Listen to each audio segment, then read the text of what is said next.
दोस्तों, कभी ऐसा हुआ है आपने किसी को नाराज होने से बचाने के लिए अपनी बात रोक ली हो? कभी ऐसा हुआ है आप ना कहना चाहते थे लेकिन हाँ कह दिया सिर्फ इसलिए कि लोग आपको बुरा ना समझें? और फिर रात को अकेले बैठकर सोचा हो, मैं अपनी जिंदगी आखिर जी किसके लिए रहा हूं? यही वो लम्हा है जहां ज्यादातर लोग अपनी असल जिंदगी खो देते हैं।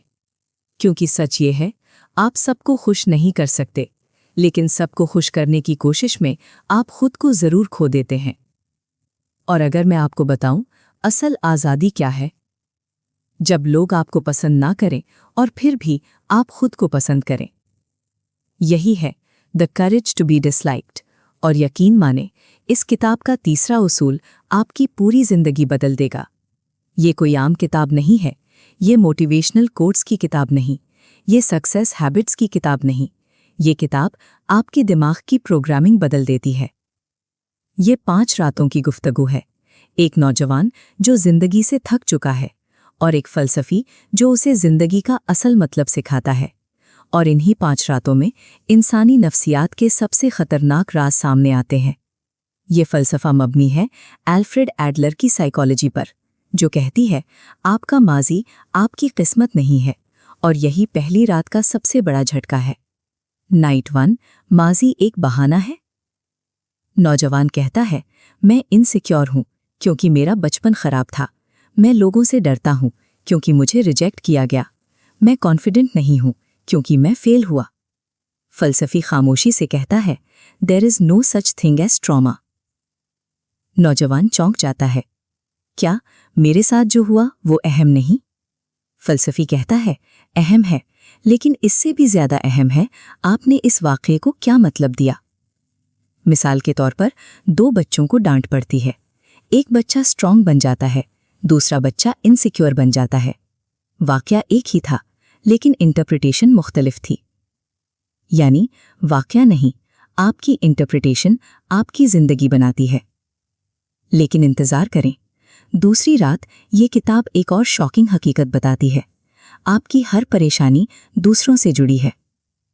नाइट 2, हर दर्द किसी इंसान से जुड़ा है।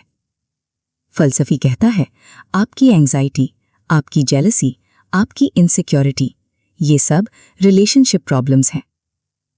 आप कंपेयर करते हैं, वो मुझसे बेहतर है, मैं पीछे हूं, लोग मुझे नोटिस नहीं करते, और यही कंपैरिजन आपकी खुशी को डिस्ट्रॉय कर देता है। फलसफी कहता है, आप अकेले नहीं क्योंकि लोग कनेक्ट नहीं करते, आप अकेले हैं क्योंकि आप कनेक्ट नहीं करना चाहते। ये बात सीधी दिल पर लगती है।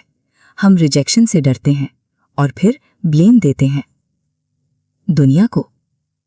लेकिन तीसरी रात ये किताब एंजाइटी का सबसे डेंजरस हल बताती है। नाइट 3, लोगों की जिम्मेदारी छोड़ दो। लोग क्या कहेंगे? लोग नाराज हो जाएंगे, लोग मुझे छोड़ देंगे। यही सोच इंसान को कैद कर देती है।